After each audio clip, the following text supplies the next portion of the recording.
our intro video. Well, where is it? Yeah. Guys, I literally, that's awkward. I literally went to click live because Caitlin was going to tweet the link, and I realized that for whatever reason, for our Patreon, I had turned off our intro video because when we were filming using this thing, anyway, we don't have our intro today, and now it's a little,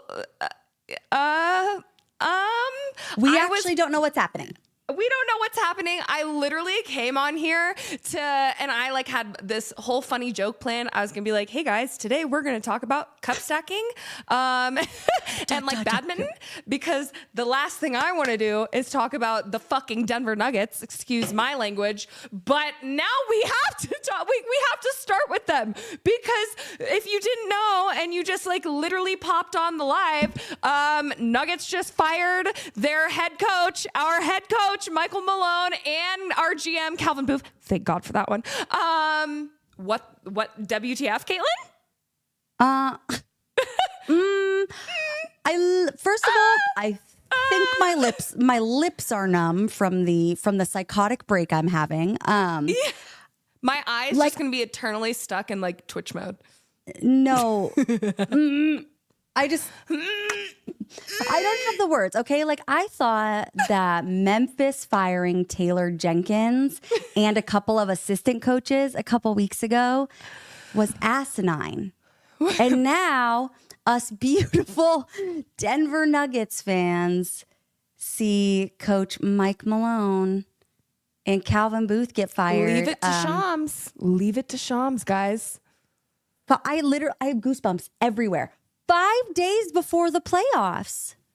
I'm still in shock. It hasn't fully set in. I was doing my makeup to get ready for you lovely people, all 125 of you that are here right now already. So happy to have you with us.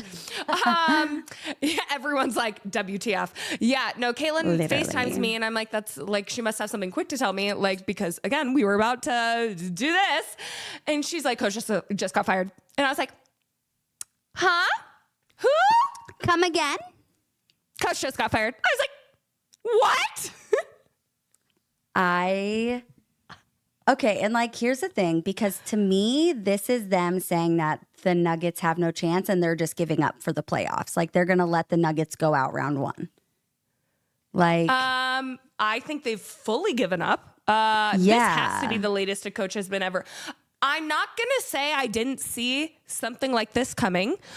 I saw it off season though.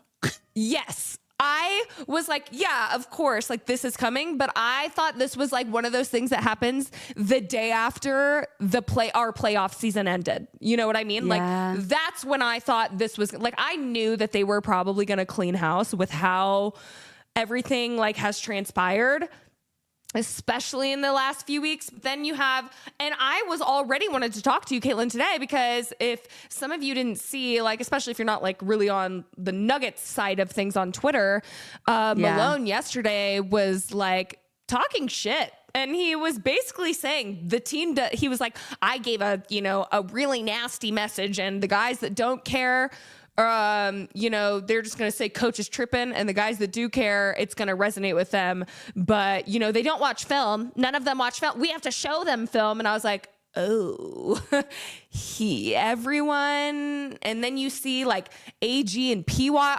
nitpicking at each other on the bench.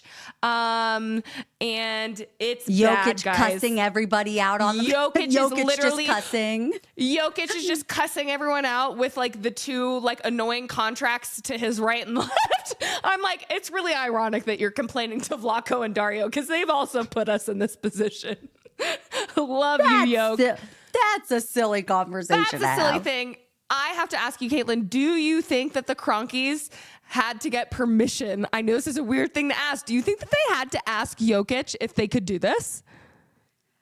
I don't know if they felt like they had to, but I feel like they, in my mind, I'm like, this is his franchise. Like it's Jokic's, like I feel like it's almost like LeBron James with like the Luka trade. Like that's why AD is like, there's no way that he didn't know because you're LeBron James on the Lakers. Like, like you had to have known. So like I feel but to me, like LeBron's older, you know what I mean? So like, I feel like they still, it's obviously still LeBron's, and I feel like you run everything through LeBron, but like even more so, like Jokic is still your guy, like the only guy that you honestly are not going to do anything with. The best basketball player in the world. The best basketball player in the world. So I was also telling Caitlin, like when we were on the phone for literally like 20 minutes ago, I was like, I felt like Jokic and Malone were like this. Like it felt like before if like Malone got fired that Jokic would walk. Right. That's kind of how it just felt like they were so tight knit, but it hasn't felt that. And I'm not in the locker room. Okay. I'm not claiming to be in the locker room. I don't know what's going on, but Spencer's just sitting in one of their lockers, peeping, listening to conversations. I drilled a hole through AG's, I knew it. I just put my ear up. I was wondering where my drill went. Just kidding. It's been missing since last time Spencer was here. You have one, okay? What did he called it? Nasty work. CJ McCollum just tweeted about firing good coaches. Dang. Okay, CJ McCollum. Are you trying to get on the Nuggets or something? About it. Are you trying? Do you want him as the Pelicans head coach? I would take CJ McCollum. That's fine. I'm like so confused. Oh, but yeah, talking about Jokic is I'm not in the locker room, but it doesn't feel like him and Malone are like as tight this year. And like, to be fair, thank God they also fired Calvin Booth. I knew that was coming. Like this man has concocted the most diabolical contracts that you like, the Dario Saric player option, the like, paying Jamal Murray backwards, paying him for 3 years ago. Paying him for his championship run. Like you paid, and I know that a lot of MPJ's contract was Josh Kroenke because that's like his guy. But yeah, like the way, he literally got rid of 3 of our seconds just to salary dump like Reggie. Like he has gotten us nothing. And then you build, like all you need is like a team full of, like shooters and like a couple, like it wasn't that hard. Okay. You have mother effing Jokic, Nikola Jokic. Okay. And you have put a team around him that is supposedly shooters that can't shoot and defensive players that don't know how to defend. What have you done to the game that I love?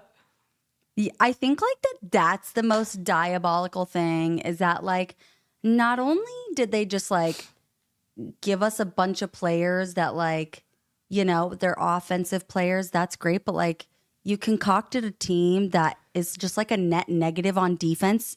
Every single player, every single one of them. We have to score 150 to win a game. The amount of missed defensive rotations that my eyeballs had to sit through and watch during that Pacers game was absolutely horrendous. And I'm playing devil's advocate for all of you like Jokic haters about his defense. It wasn't great against the Pacers. My thing is when you're carrying an offensive load where you are the only person working on one end, I feel like everyone else should kind of take a little bit of that off of you. Pick up the slack. That's just what's the video? That's just my opinion.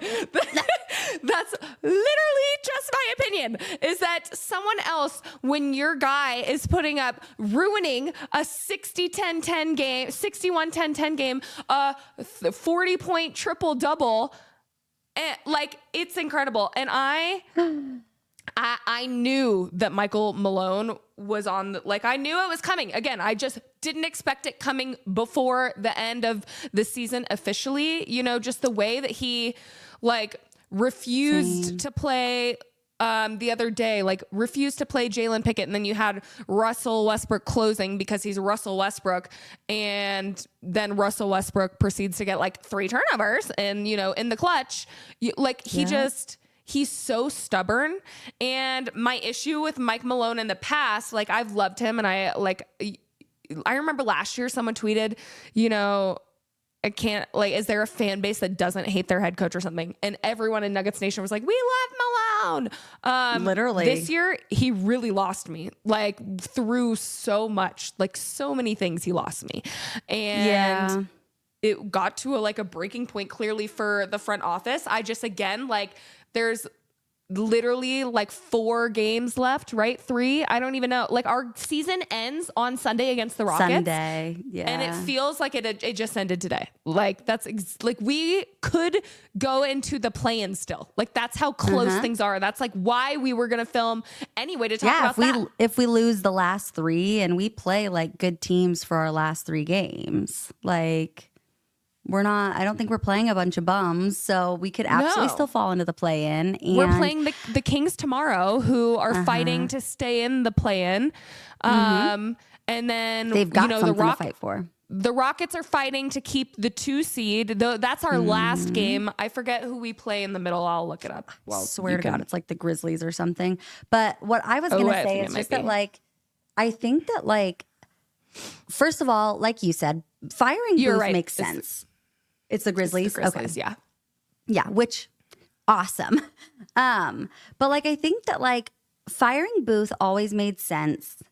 Firing Malone, I think, made sense after the offseason. Like, he's the guy that's coached all of these guys for a really long time.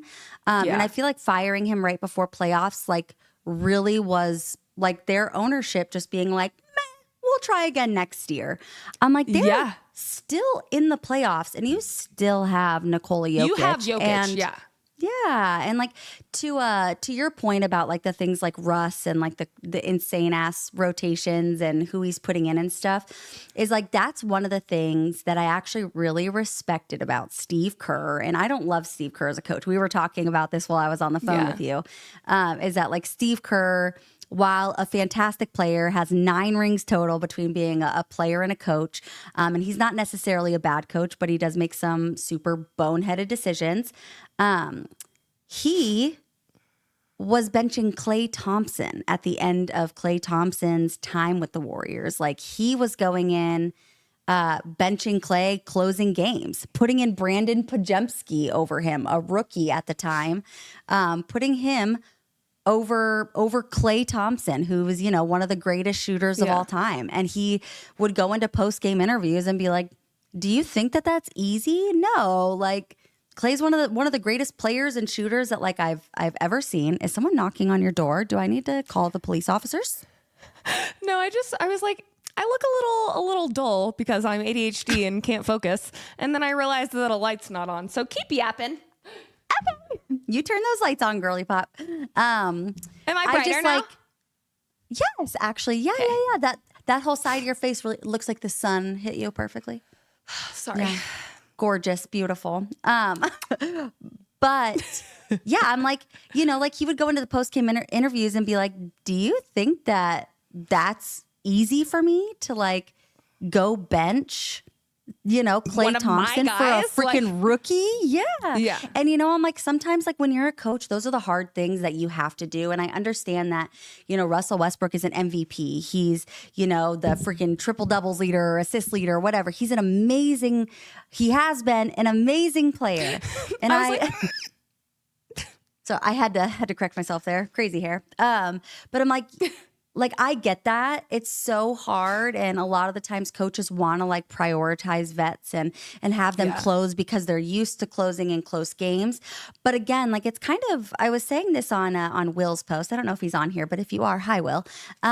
He was talking about like what the Nuggets problem has been. And I was like, well, one, I think that we kind of, you know, focused a little bit too much on like the championship chemistry, like still having so many pieces of this championship team. And 2, we were really banking on P-Watt and Julian Strother just suddenly making this really big leap. And they just didn't make that leap. And if they're getting better, but it's not correct. it's not like, and a lot of people have said that because I'm like, oh, I want one of the Thompson brothers on our team. And they're like, we have them at home. P. Watt is great and he is developing, but you look at the Thompson brothers and he is not on that level. And he has a year under his belt over them. Like, I think the Thompson brothers, the thing that the Thompson brothers have that I feel like P. Watt doesn't have is just like at this current point, like just kind of like the understanding of what he needs to be doing at all times. Like I feel like Asar Thompson and Amen Thompson are both. They're so aware. Yes, on defense and on offense. Like they just kind of know what they need to do, where they need to be. They make great defensive plays. They're kind of always there. And you'll see P-Watt kind of just like get lost a lot of times. Like, well, we don't know. We don't know what's happening. WDK. We don't know. We don't know. Yeah. We don't know. It's we're losing our minds. We're yapping through it. My other issue with Malone in the past has been I think he is literally the world's worst probably player developmental coach. To be fair, you should look at the Wizards, TBH. Yeah, that's fair, but it's just like it's felt, like when you tell people like we had Isaiah Hartenstein in our team and that didn't work out, and then you have like Jay Huff last year probably played like garbage time only. I don't think I ever saw that man play a regular game, and then he like plays a regular, like he's not great, but he plays for the Grizzlies. Like he plays. He's like moved up a string. I think he's like their like second string sometimes. I think it depends on the game or whatnot and who's available. But it's just like when you like think about all the talent that we've had at backup center that like has left and become really, really freaking good. It's frustrating because it's like... It is frustrating. That's our issue is we're always complaining about the non-Jokic minutes and how terrible they are and how no one can play backup for Jokic. Yeah. But you had these guys that could, you just weren't going to play them. Like you're Malone and you're just too scared. And like you have a short leash around, like some people and not the others. Certain players. Yeah. Julian I'm like, how Strawther, he has a love affair with for whatever reason. Julian Strawther's coming back. He's been gone for like 2 months in a Pacers game. This is like a fight to the death for us. We were handling the game early and then you leave Julian in there for like 6 minutes in the fourth. Watching him make several mistakes over and over again. He's a defensive liability. It was so nice for him because everyone had been sucking so much on offense like the past couple of weeks. It honestly felt like the first like 10 games. It felt like the first 10 games that we had this season are like we did like a full circle. We're back. Like, we're back around because we've lost 4 in a row. It's awful. And it's like, I remember how bad we looked at the beginning where I was like, who is this team? And the only person doing anything was Yoke. And now, like, luckily we had Julian to come in. He hit a couple shots. That was good, especially for his confidence, whatnot. But our main issue, like, they're not rotating on defense. They don't care about defense. Like, this is the worst defensive team I've ever seen. The Pacers were getting eye literally started twitching. They were getting anything they wanted. Literally anything. And like we did not get a single stop. And I was tweeting about this and I know a lot of you agreed with me that before like last season and like still I think like halfway through the season, especially last season though, and our championship season, like if the Nuggets were ever down 10, like there could be 3 minutes left. I'm banking on the Nuggets every single time. Every single time. I'm always taking the Nuggets. The deficit was never too great. It felt like in the fourth. Even at the beginning of this year when we were still figuring it out against the Mavs, we were down like 20 at the half and overcame that. We ended up losing by like 1 point. So it's like, we can't close games. That's the problem. And now we can't close games. And it's like, we were one of the clutchest teams I had ever watched. Like, and that was how I loved, and everyone always wanted to see like a Nuggets Celtics championship, like especially last year would have been sick. It was so fun because they would battle all game and then you would watch like Nuggets would often like out clutch like just in those final minutes, and it's like amazing to watch. And now watching the team and knowing that it's over when they're down by like 5 with 3 minutes to go, you're like, oh, we lost. We can't come back from this one. I never thought I'd feel this way. What happened to the team that I love? Period. And like, I don't know, like that's, I think my thought too is that like when you look at our roster, we really only have about 6 genuinely playable guys, giving our group the best chances of competing. Oh. What? What? Huh? All right, David Adelman, Coach of the Year. Better be best coach in the next 5 days. Listen, I mean, what happened with the Kings was you see, and Legs talked about this back when the Kings fired their head coach midseason, is that he said sometimes it's good because you have like a guy, like you have a new guy in who has guys that he likes, that he watches, that the head coach might not have agreed with. And he's going to have different rotations and different thoughts. And, you know, it's different. It's like shakes up the locker room when you hire. Like, I don't know if this was an attempt to like rile up the guys. Cause I don't know how Trevi. You know, what did he say? KCP was in Kings have been doo-doo without Mike on the bottom. I miss KCP though. KCP was an insane defender. He was our only perimeter defender. And then I don't know what's going on in the locker room. Like to watch AG and P-Watt literally barking at each other on the bench. Like it almost, Caitlin and I assumed that AG was like trying to tell him something, you know, like you should have done this or maybe something like that, coaching him up, and maybe P-Watt got defensive. I don't know. Looked awkward. And then you have P-Watt should get defensive more on the court though. Please. On the court. Maybe swat a ball out every once in a while. And then you have Russ, who, if you didn't know, wasn't making himself available for interviews. So he got a warning by the league because he wasn't staying in the locker room like everyone else to talk to the media. And like, because a lot of people thought that he just did that after he lost us the 61-10-10 game.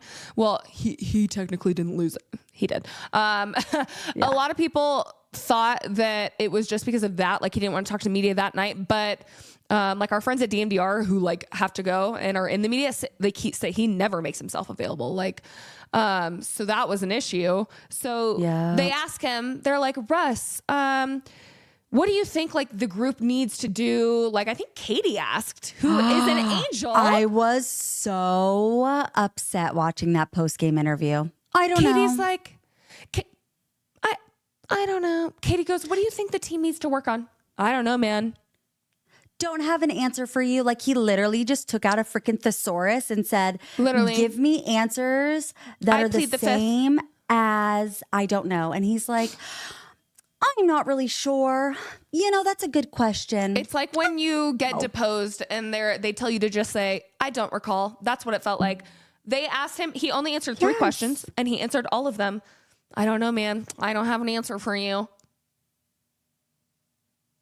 With like a snarky smile on his face too. I was like, I don't like that. Listen, and I like Russ. Like I've always been a big Russ fan. I said this to my mom on the phone yesterday. I've always been a big Russ fan, but when you lose me as a fan, it's when you act like that. Like I was pissed. Everyone knows that I was really upset with Jamal Murray last year when he was being an asshole to the reporters because I'm like, these assholes are just here to do their job and you're getting paid like now about to be getting paid $50 million. Okay. Like just answer their stupid questions. It probably takes 10 minutes. That's not a long time. We all have to do like, there are much worse jobs in the world than having to answer a couple questions after a game. Like, please just answer. So when you're rude to people and like when you're acting entitled and like you're better than the people around you and like Russ isn't playing like the way he's playing does not afford him to answer like that. Like, it doesn't afford him the ability to have that attitude. Like, to be an asshole. And so that really bothered me. And I'm like, you're losing me, dude. And I was trying to be good. My dad was such an angel and he was felt really bad for Russ after he fumbled I'm just calling it the 61-10-10 game. My dad said he literally like started praying for him right then. It was very sad, but your dad's you can't act like that. Like you need to take some freaking responsibility. You have CB who's literally like 23, I don't know, 24. I don't know how old CB is. He's younger than me. And you have CB going, it's my fault. Literally, he said, he literally said everything was his fault. He said, it starts with me. It was my fault. That turnover by Jokic, that was my fault. Play. I bumped into him. I should have been better. That's how you become a leader. Not going, Period. I don't know, man. Well, and I think that it's the attitude like that, because I think that that's like one of the most important things in the world, is that when you start taking accountability, you then have the ability to know what changes need to be made. And he's right in a sense. He's right in the sense that it does start with him, but it starts with all of them individually. And if they're not locked in individually, then they can't be locked in as a team. And so CB being like, look, like, I need to be better here. It was my fault. I messed up this play. Like, that's huge. And that's part of the reason that he's made such a huge leap this year in scoring. And, you know, some people have said that he's made kind of like a little bit of like I don't know, like he's fallen a little bit on the defensive end, which like maybe a little bit, but he's still one of the only people putting out effort on that team on the defensive end. And I just like... Yes, he's the only one that cares, I feel like, sometimes. And, you know, besides Jokic, I feel like we've seen Jokic care a lot more this year than he has almost every other year. And maybe that's why frustrated. And here's the thing, too. Like, I was talking about this with, like, the whole Russ thing is, like, I have very low standards, okay? She does, it's true. I do. I like anything with a beating heart that, like, looks like they won't murder me. And if they don't look like they will murder me, I'm like, I like you. I could work with that. You know? Yeah. Locked in. I'm sure we'll be fine. Literally. But like, I see Russ acting like that and I'm like, clutches pearls. Excuse you. Double clutches pearls. Because what do you think you're doing? Like, why have not defended you? Reporters didn't do anything. I have not defended you all year for you to suddenly get to the end of our season and start acting like you don't give a fuck about this team after you said you were so happy to be here. I had you lucky. 6th man of the year. We've helped you. The Nuggets have done a lot. You know, like he hasn't, of course, had a perfect year, been much better than he has in the past couple years. Okay. This has done, you know, he's getting triple doubles and shit. You need to be thankful. I'm so sorry. I don't care that you're getting like $1 million on a vet min. You should be grateful. Yeah. You should be grateful you're getting to play with the best player in the world, and you're going to go out there and disrespect our team? Yeah, I just don't love it. I think that like that right there, especially with him like leaving early and not being available for media availability, like that tells me that Russ isn't in it. Russ is not locked in. And if Russ is not locked in, then any minutes that we have with him. DGAF. Yeah, and any minutes that we have with him or that Jokic has with him or anything like that, they're going to be negative minutes because he is a very erratic player. He's someone that like when he's on, he's still a crazy erratic player, but he makes really great plays. He can make really great defensive plays and he can make awesome passes. And he's like, he can be a really smart player, but if he's not locked in and he's still playing this like erratic game of basketball, like he's going to be just throwing shit out of bounds. He's going to be falling and fouling people. He's going to be, you know, doing all sorts of crap that are detrimental to the game and that lose games. And so, like, if he's not in and he's supposed to be like our good mood vet, the one that lifts everyone up and that's saying and coaches no matter what, up, we can win. Mm-hmm. And let me say, you know, if we all remember in the Lakers locker room, he was like, way back when he played for the Lakers a couple years ago, he was like, as long as we're having fun, guys, it doesn't matter. Well, you don't look like you're having fun anymore. So it kind of does matter now. At the end of the day, it's just basketball.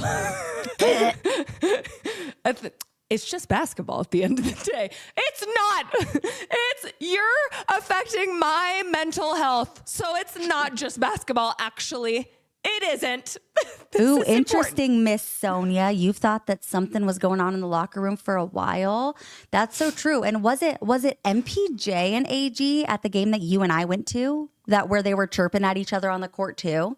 I feel like people have just been fighting all season. I didn't, when everyone was saying this earlier in the year, I didn't think it was happening when some people did.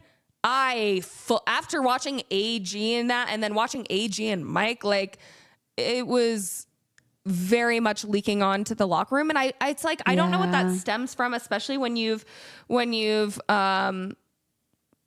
Jason, excuse me, the Nuggets fired head coach Michael Malone. I was like, I don't even know what to say. That's what happened, and go back. We've got nothing. Go rewind and watch the first 30 minutes. Also, shout out to all 640 of you watching right now. It is so good to see. I know Caitlin can't see the count, so I knew she was going to give a good reaction. So happy to have you guys here. Yeah, the Nuggets, like, honestly, the nail in the coffin to me was the Pacers game. It just like fully looked to me like, well, Russ doesn't care. You know, the team doesn't care about defense. Jokic is literally, he has nothing left to give and no one else is helping him. You know, AG with his calf, he's not well. He's still not well. Okay. He is like unwell. And Jamal Murray, we don't know when or if he's coming back. Jamal Murray was supposedly day-to-day. Michael Malone comes out and says, well, it's more serious than we thought. Hopefully. Hi, Ryan. Hi, Ryan. Hopefully that he can come back by playoffs. What do you mean, hopefully? This man has had 4 unhealthy playoff seasons in the past 5 years. The only playoff season he was healthy was when we won the championship. And he's about to make $50 million. Who's taking that deal for us? Who's taking that deal for us in the offseason? No one. No one. I'm a great catch and shoot girly if they need someone to step in. Okay, if they need me to suit up. I want to be cannot do a anything defensive else. Pest. I want to come in. I don't even want to shoot. I want to come in and be Lou Dort and piss everybody off. You can stand on the defensive end and I'll stand on the offensive end, and then the 4 will come back and forth and we just stand there and do our thing. Yes. No, I feel like we could win a chip. I feel like I could get the depoy. Okay. I'm 5'10". Okay. So I can like go in between guys' legs and like get the ball out. Like I just feel like and first of all, how are they going to game plan against me? There's no film. Not a one. There is a lot of film on me, personally. I do put my shots out there, but they're still not going to be able to do it. Okay, my 5'4" ass will shoot through your legs. Okay. This is a great question because I did want to talk about this. It's like, yes. Yeah. Short answer, yes. I think they're going to dismantle a lot of the team this season. I think, honestly, before I think the only safe people right now are CB and Jokic. Nope. I would agree. You? And I would agree with that. I think that if Dario because he's on a player option. That's what I was going to say. If Dario exercises his player option, then he'll be here too. But like, I feel like the hard part is, because like I'm not someone that likes to give up on young guys really easily. And the reason that I say that is just because I've really watched it work with the Warriors. And I know that they're 2 totally different teams, but like I've been talking about it recently. Like you have guys like Kuminga and Moses Moody and Brandon Pajemski who have kind of like been really up and down with their minutes. They've been like a roller coaster of players their first couple of years. And now you have these guys that like are putting up monster numbers, and Steph Curry, Draymond, and Clay all kind of said that like they didn't really feel like they could like impact winning for like a good NBA team until like their 3rd year in the NBA. And that's exactly what's happening with like Moses Moody and Jonathan Kuminga, as both of them are finally in like that 3rd year and they've kind of found their place with the team, found their place with the coaching staff, kind of like figured out their game a little bit. Obviously, they're still developing and mistakes are still being made or whatever, but that's what happens when you're young and you're learning.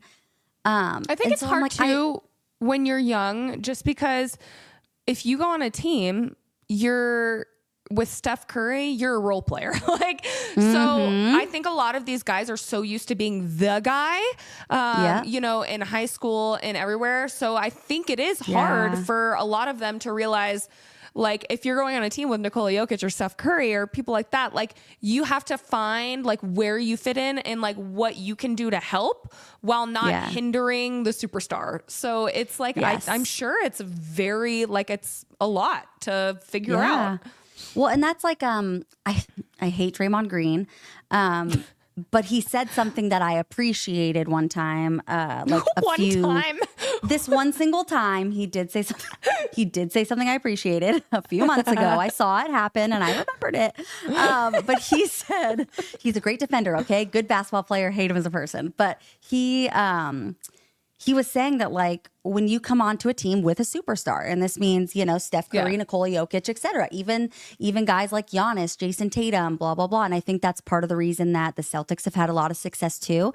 He's just saying like anyone that comes on a team that's not these guys, like that's not the leader, the superstar on your team, you have a role to play. Figure out your role and play that role. If we need you to play a different role, you can, you know, move on. But like, we're all role players here. He's like, I'm Draymond Green. I was a depoy. I'm still a role player. I have a role to play next to Steph Curry, like next to our superstar. And like, you need to figure out your role. And that's how you play as like a team. Like if you're trying to take over and be like, no, I'm the superstar, or, you know, you're trying to like play your own game and stuff like that, it's going to screw everyone over. And so I think, like I said, that's kind of like where the Celtics, I feel like, have really like stepped up and leveled up their game this season even more. It's just that like you have guys like Peyton Pritchard, Sam Hauser, Luke Cornett, all these young guys, Derek White, like they all came in knowing they were going to be role players, and they've like sat in that position. They've sat in that, you know, in that idea that they are a role player on this team and this is what their role is. And like they've mastered their roles now. They've mastered their roles around Jason Tatum and Jaylen Brown. And now they have this team that knows how to work no matter what they do, no matter what type of lineups that they have, you know, whatever that looks like for them, whatever roster or rotations that they have, like they know how it works. And I feel like that's something that like the Nuggets have never known. Like I feel like it's like the Nuggets starting five and then everyone else, you know, like everyone like jumps in and they're like, what am I supposed to do with this group? What am I supposed to do? And they all just are flopping around. They all literally get like brain dead basketball IQs. And it's just like insane. Like, I mean, you have AG. That's what I appreciate about AG though. Like he obviously was the guy in Orlando and he came on knowing he was going to be a role player, and he's played that so well. But I just like, and I love AG. Like I want him to be safe, but he's been injured almost all the season. So he just hasn't been himself. And so I don't know what I mean, I think MPJ is like the first one out the door. Like literally he's gone. But I don't even know who you get. Like, because we need stars like so bad. We need consistency. We need defense. We need 3-point shooting. Like there's so many gaps. That better be their first thing that they do is get a 3-and-D guy and then a good defensive player. That's like the issue is, you know, like you know, we need more 3-point volume and accuracy. We need better defense. We need at least 2 perimeter defenders. Like at least if we can have like one KCP-esque guy, you know, in the starting lineup and one off the bench, like the Thunder have. And then, you know, but we also don't have backup center. Like what are we going to do? We're like, we don't have missing enough. So many things. We're missing. The holes are so big. It is like Swiss mother effing cheese because they're everywhere. And I don't know. Like I just don't know how to fix it.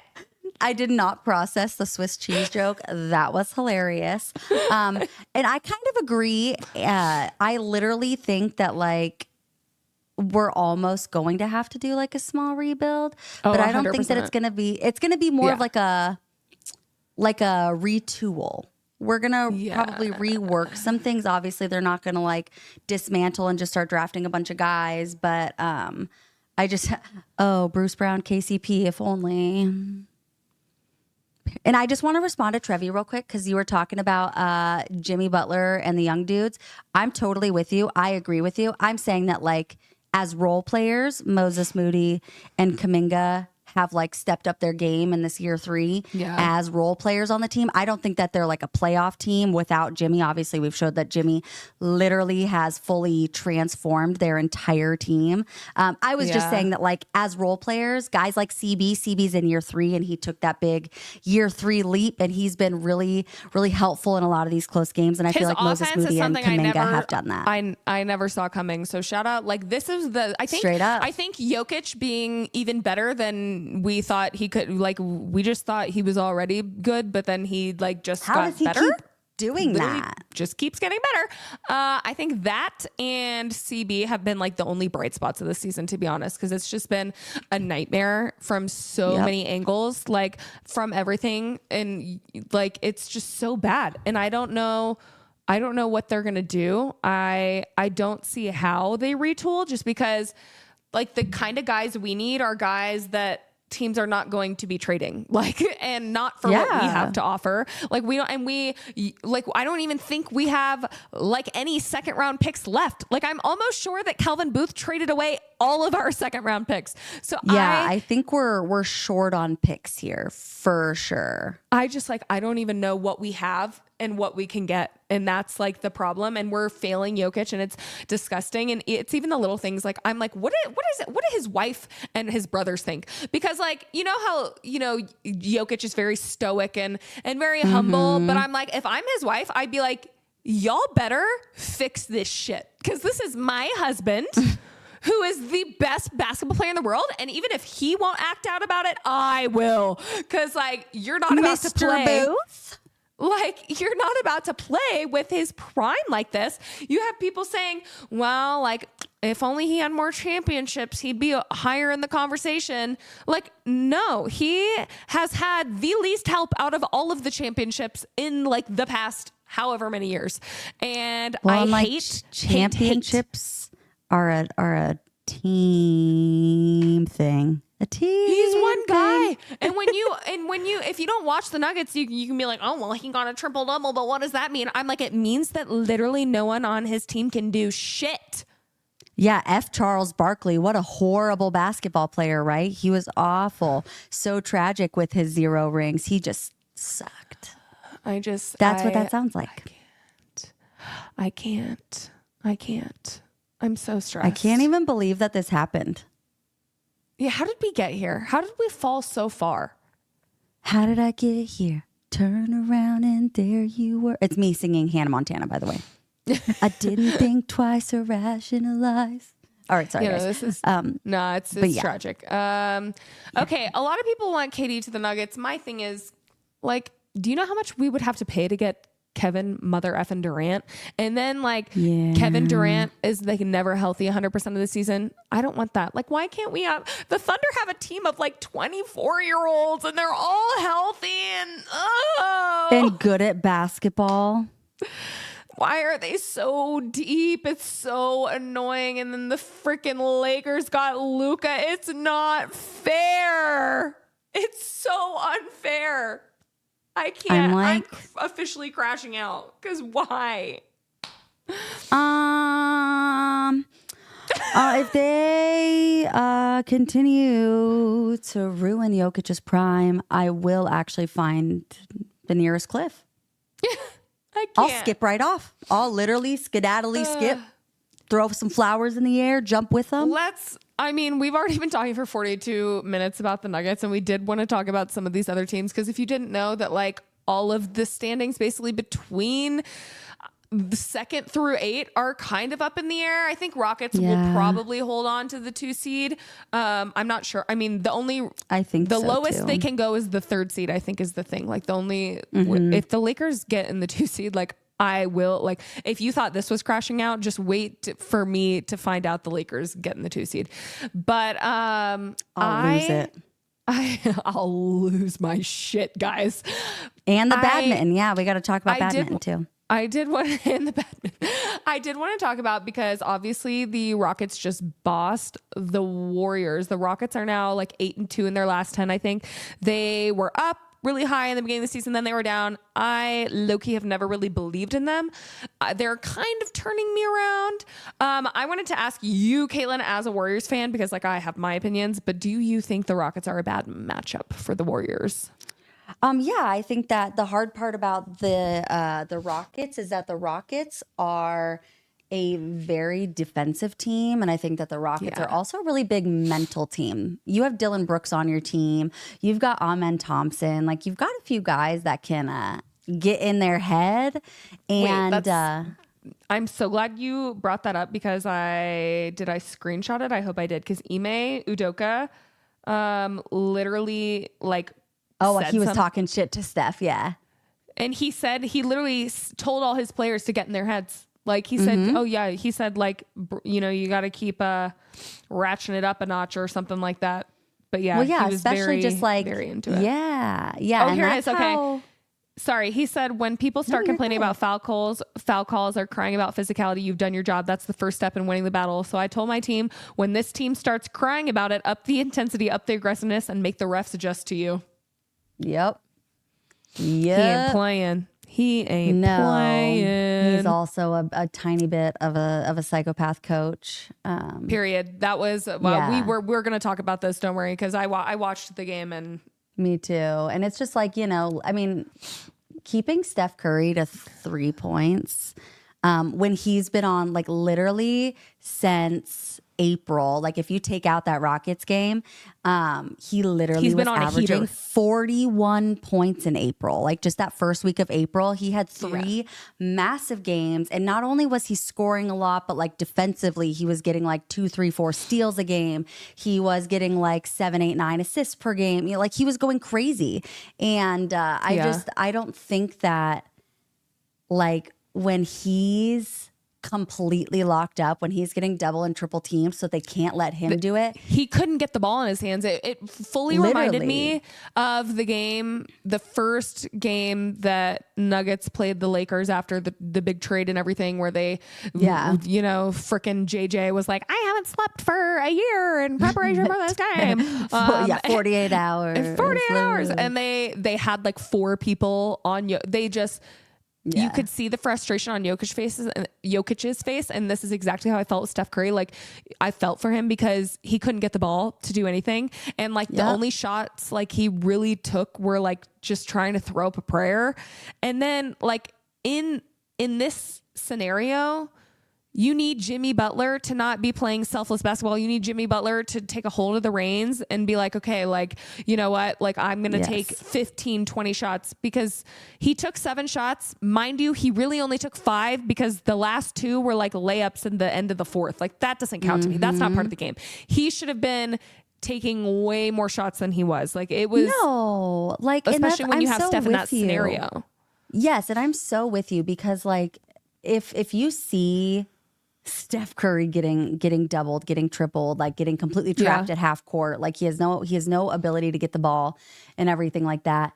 You see that, like if you're Jimmy Butler, you need to take over offensively. You need to start being aggressive. You need to start going to the rim. You need to start getting other guys open, because if Steph Curry isn't even open enough or able to get the ball, how's he supposed to pass? How's he supposed to create shots for his team? But also like, that just means that there's like 3 other of you guys that are wide open, because you've got like 3 guys on Steph making sure he doesn't even touch the ball. Like, this is why you have to be taking and making those shots. Like, you have the gravity of Steph pulling that many people. It's just like Jokic. It's so frustrating to watch a team be that open and they can't punish you. Like, that's what you have to do. You have to be able to punish them with everyone else when they're doing that to your superstar. And, the Nuggets can't do it. And I was really surprised that like I don't know if that was just like a game plan thing. Like, the Rockets are going to come out every night and they are dogs. Like, they're annoying as F, just because, like I've said before, they're tryhards. And Caitlin, did we lose you, my dear? But yeah, Rockets. Hello, dear friend. Hi. You froze a little bit for a sec. Good. I'm so glad for literally like 2 seconds, but I was just saying. That's funny. I kind of forgot what I was saying, actually. I think we were just talking about we were talking about just essentially like Golden State being a bad matchup for the Rockets. Oh yeah. Well, I was saying that Rockets, are tryhards, and they're always going to try and get in your head and bother you. And they had everyone going at Steph, and they made him uncomfortable, and it worked. And they showed out. No, it really worked. They got not only in Steph's head, but they got in Draymond's head. Draymond was in foul trouble. Draymond was having one of his games where he was getting the flagrant foul. Yeah, that was stupid. If anyone, not the wind up in the layup.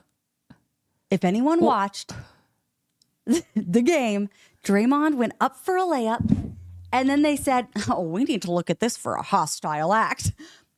A layup, okay? And all it was because Şengün went when Draymond back and then brushed his snapped his Draymond neck.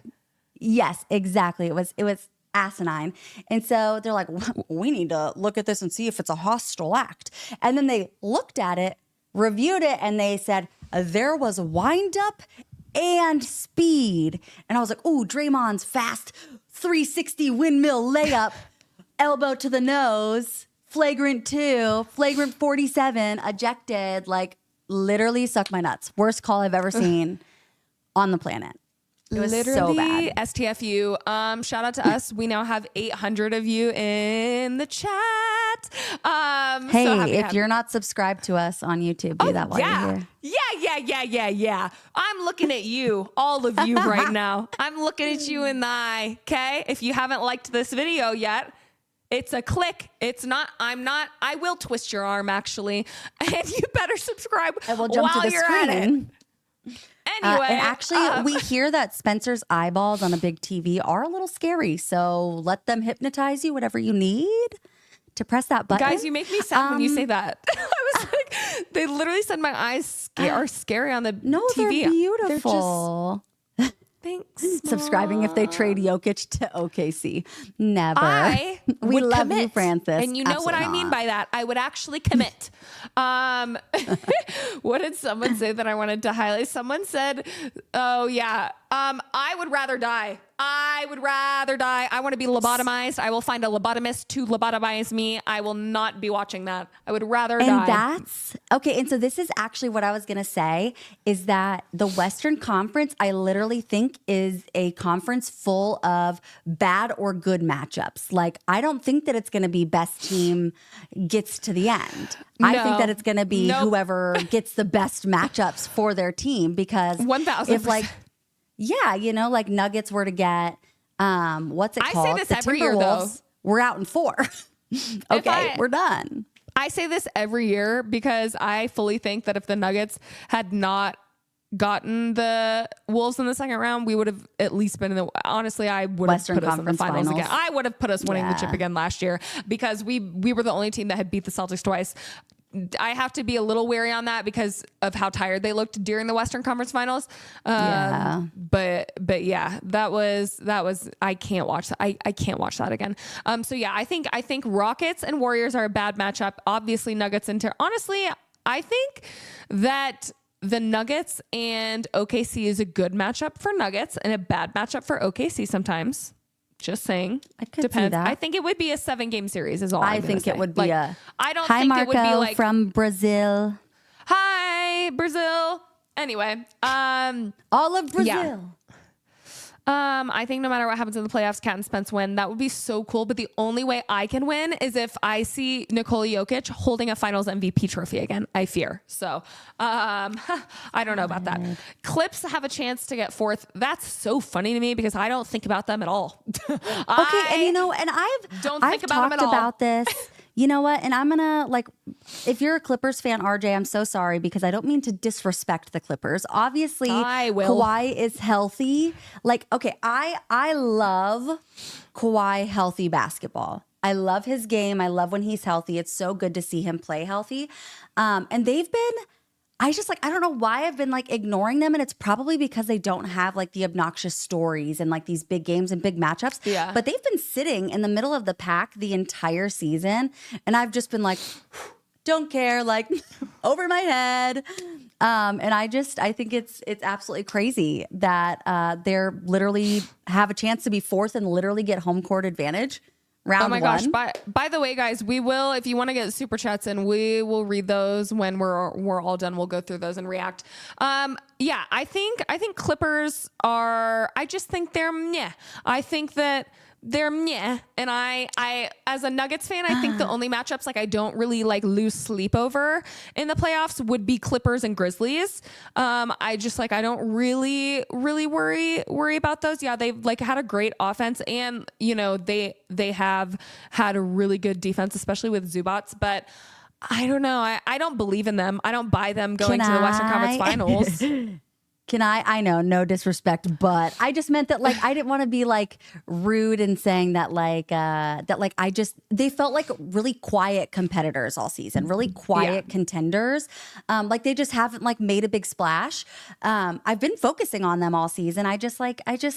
I don't know. They've been so quiet to me. But my thing is with the Clippers, and this is what I worry about with the Nuggets, is that you have, first of all, how bad is it of me to say that like Norman Powell, James Harden, and healthy Kawhi Leonard are like better than our big three of Jamal Murray, MPJ, and Jokic? Like Jokic alone would probably play better against them than the three of them would play against the Clippers. I don't know why. I just think that MPJ and Jamal Murray are a hot mess, but I do want Jamal Murray back like ASAP right now. Anyway, but my healthy whole Jamal, because that's healthy Jamal Yes.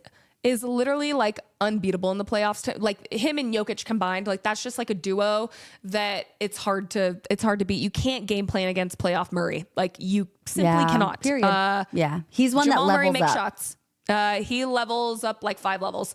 So you can't game plan against him. So I that's why like it's hard for me to like, everyone's like, oh, like I hope like everyone's gone or whatever on, everyone's gone on the Nuggets besides Jokic and CB. But like I would hate for Jamal Murray to be on any other team, but it's like he's never fully healthy. So it's like, what do you do? Like what? Like literally, what do you do? I know, RJ, and it's like I was just going to respond to RJ. I think that I'm assuming David Adelman will just be the coach for now, who's our assistant coach. He is. That's my thought, is that they're not going to hire anyone. They're going to let David Adelman, who's now their interim head coach. He was their head assistant coach. I think they're just going to let him take them through the rest of the season. Yeah, exactly. And Rejoice Royce said he's not available. Send him packing. And that's like what a lot of people say. But that's kind of how I feel about Kawhi Leonard, though. And right now, the Clippers are getting all the benefits of a healthy Kawhi, and they were able to fight to keep themselves up in the standings while he wasn't healthy. But like, how long is he gonna be healthy? Totally. And that's the hard part about these like injury-prone guys, is like you don't know how long you're gonna have them. Everyone was ready. We were ready for Philly to be phenomenal this season because they had so many people.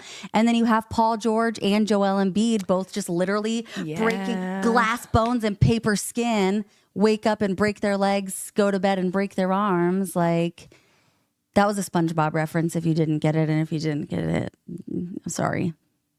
But that was a SpongeBob.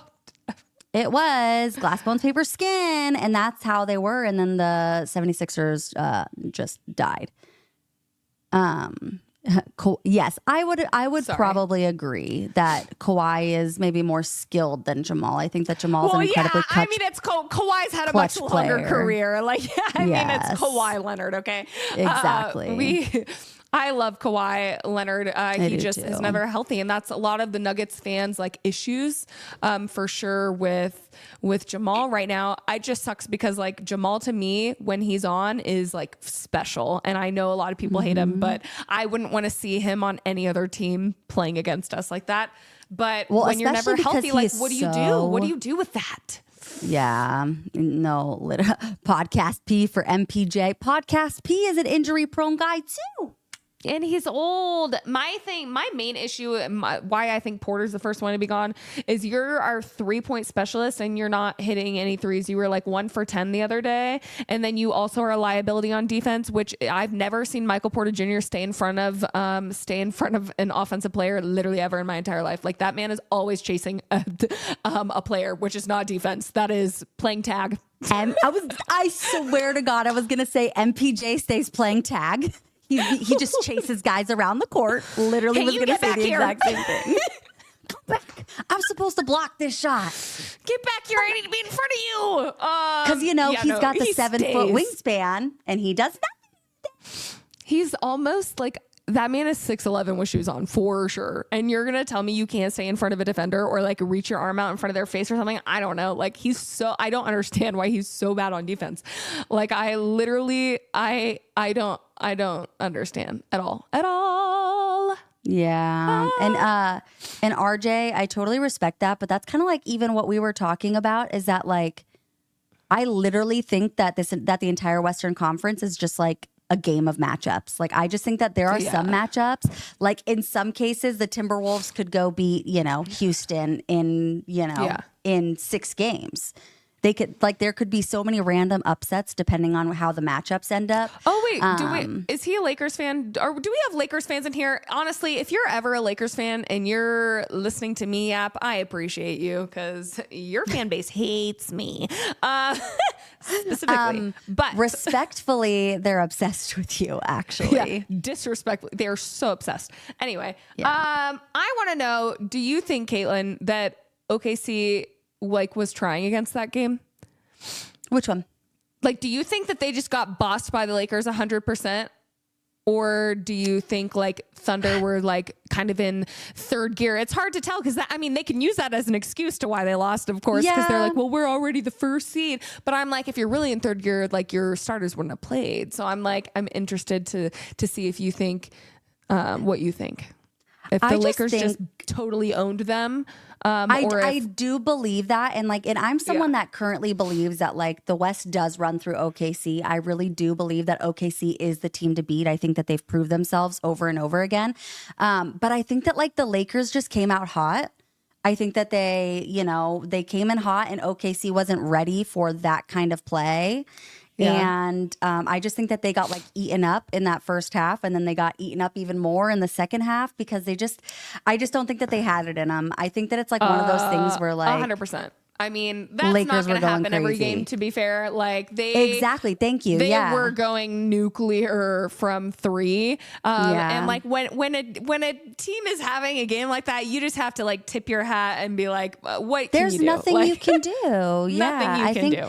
One of the teams that's played one of my teams recently, either the Nuggets or the Warriors. I don't remember. One of Caitlin's 14 teams. One of my 42 teams. Here's the thing. I like all of them. Again, low standards. Okay. Wasn't sure which game they were playing, but they were literally shooting 61% from 3. And I just feel you're just going to get your ass beat if anyone's shooting 61% from 3. Yes, I was going to say a lot of the shots were absolutely open. I don't know, which is so crazy because your OKC was. I don't think people like Lou Dort bother people like the Lakers. And the Lakers have really good big wings, and I just don't think OKC has really anyone for those kind of guys on their team, and I just don't think they let them they didn't get bothered. They were whatever. And I like what Casey said. Casey said that statistically OKC and the Lakers are a bad matchup for OKC, and see I totally agree with stuff like that. I think that the Lakers have the kind of players that can F with OKC. And I did also see your question about Austin Reeves. I hate him as a person, but I hate that he's so good at basketball. Okay, yeah, no, he just bugs me because he's on the Lakers. Yeah, he's a baller. It's annoying, and his little floppy haircut just really irks me. It really grinds my gears. His little flippy haircut. My mom thinks he's a weird looking dude. She said, who's the weird looking kid with the headband? Is that Austin Reeves? I said, nailed it, Kim. I think he's kind of a vibe. I fear he's kind of a vibe. Not for me, but he's phenomenal at basketball, and it makes me mad. Yeah. But I think, I don't know. Yeah. OKC is a matchup hunting team. I think that they, some people were Nuggets need to fall to the 8 seed. I fear that the Nuggets will not win a play-in one-off game. I don't trust them. So I would not like for that to happen, at all. I wouldn't mind playing OKC in the first round because if at least I would have some dignity if we went out in the first round and it was against OKC, a little bit, maybe. Yeah, I love this. JJ Redick also telling them not to foul SGA at all costs to get SGA. Sorry, to have 0 fouls in a game. Incredible. Awesome. Beautiful. Incredible. Magnificent. My eyes have never been happier to witness anything in my entire life. Super impressive, super hard to do. And I just think that none of the other guys could beat anyone on the Lakers off the dribble. Literally all of them looked like they couldn't do shit. So I couldn't, I was curious to see what OKC and Lakers fans felt like. If it felt like they just, totally like No, got owned Lakers definitely like shot lights out, and I think OKC got discouraged by it super early on again, and just let it eat them up. When everyone is making a three, you just gotta sign off for the night. Sayonara. See you later, besties. See you later, besties. I would love, he's talking about bad matchup for Warriors and Lakers. I would love to see that series, especially because it's like Steph, LeBron. That's a great basketball. Like, and I think that's like a good matchup in the sense that I think all the games would be really close and it would just be like a total like great basketball battle. Like I think I would love that.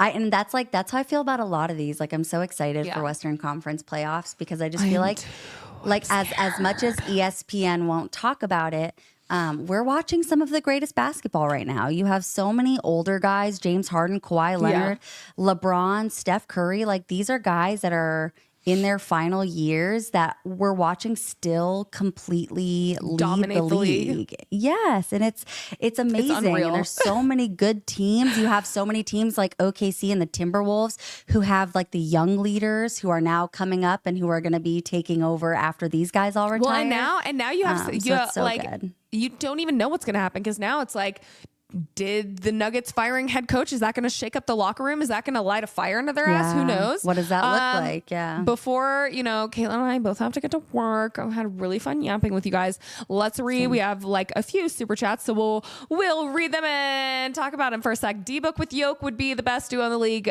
Dubcast as Norm. A lot of people would love Devin Booker on, he's grown on me. Okay. And I loved him when he played at Kentucky and I was at Kentucky. I loved that. But then I kind of hated him, but probably just because he's on the Suns. But after the Olympic run and like how he really signed on to play a role, like I really appreciated Devin Booker and like I appreciated his attitude. And I think that he does need to get off the Phoenix Suns at least. I don't know where, but it would be really hard for Phoenix Suns are blowing it up this year. So I know it would feel really hard for me to lose Jamal Murray though. I know I shouldn't say that because he's not healthy. Listen, this is my idea. Because what I was going to say about this comment is that Devin Booker has said that he prefers to be in a true like shooting guard role. He'll be a facilitator if he wants to. Give me D-Book for MPJ. Okay. Ooh. And then keep Jamal Murray. That's what I would do. Ooh, I like what you're thinking. I'm picking up what you're putting down.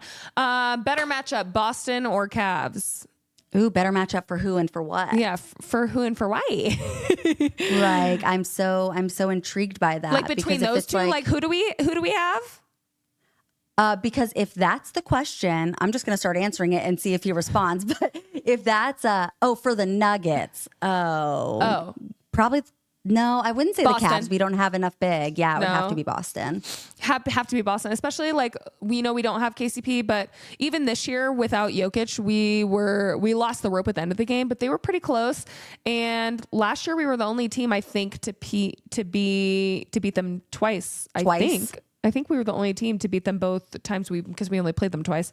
So I think that's way better than Cavs. Yeah, we've struggled against the Cavs because they just have, they can beat you offensively and defensively and we don't, honestly. And we don't do well. The problem is that we only have Nikola Jokic really for big guys. Of course, we have Zeke Naji, but he doesn't get a lot of minutes. And so he's not real big. Exactly. He's really like a 4. But so any two big teams, the teams with the Twin Towers, even the Utah Jazz could work the Denver Nuggets with with Walker Kessler and Lauri Markkanen. Donovan Mitchell's really good at like beating you off the dribble too, and we don't have a defensive player that can keep up with anyone. So that can keep their feet and really do that. So true. Last one, Kat Spence hair always on point. Thank you. I washed it last night. Me too. Thanks. I'm so happy for us. We're so clean. Also, BSFR, sports yaps, no notes. We love you. Thank you. That is so kind. Thank you. This is so kind. It's been so fun having you here. We almost have 900 people. So that's crazy. Again, if you missed the little part, like, comment, we will reply to comments even after we're done here. Okay. So comment, subscribe. I'm going back to Dallas on Friday because I'm going apartment searching. So it's going to be a quick Round trip, 2. but I didn't really do it because I was like on That's vacation valid. and just hung out with my Yeah. friends. So I, luckily I'm going to steal my friend's car and drive around and find where I'm going to live. So that's what I will be doing on Friday. So maybe if some more insane stuff happens, we might come to you on Thursday. Otherwise, we'll see you next week because it's going to be like Nuggets last game is on Sunday. So we're going to have so much to talk about next week. Obviously, it's going to be the start to see, we can really talk matchups next week and see how everything shook out. It's going to be insane. I'm interested to see how these last few games go with the Nuggets without their head coach. I don't know what the team's going to say. I can't wait to go back on Twitter because we've been on here. Me so too. ever since it happened, I'm like, I can't wait to hear everyone's thoughts. It's going to be insane. Yeah, and that's actually yeah. what I was going to say is follow us on our other socials too. Yeah. Spencer and I always The talk links are about below. even other sports, other games, all sorts of stuff. We're always yapping away on Twitter and posting stuff on Instagram and everything. So follow us there as do well. love to yap. It's true. It's why we're Always. here. But thanks for being here. We are so happy that you guys are here, and we are so happy to be here. And we will see you next time. See you next time, whenever that is. Okay, love you. That's why Bye. That's why you have to follow us on Twitter because that's when you know when we're posting. Okay, we love you so much. We missed you and subscribe. Okay, bye.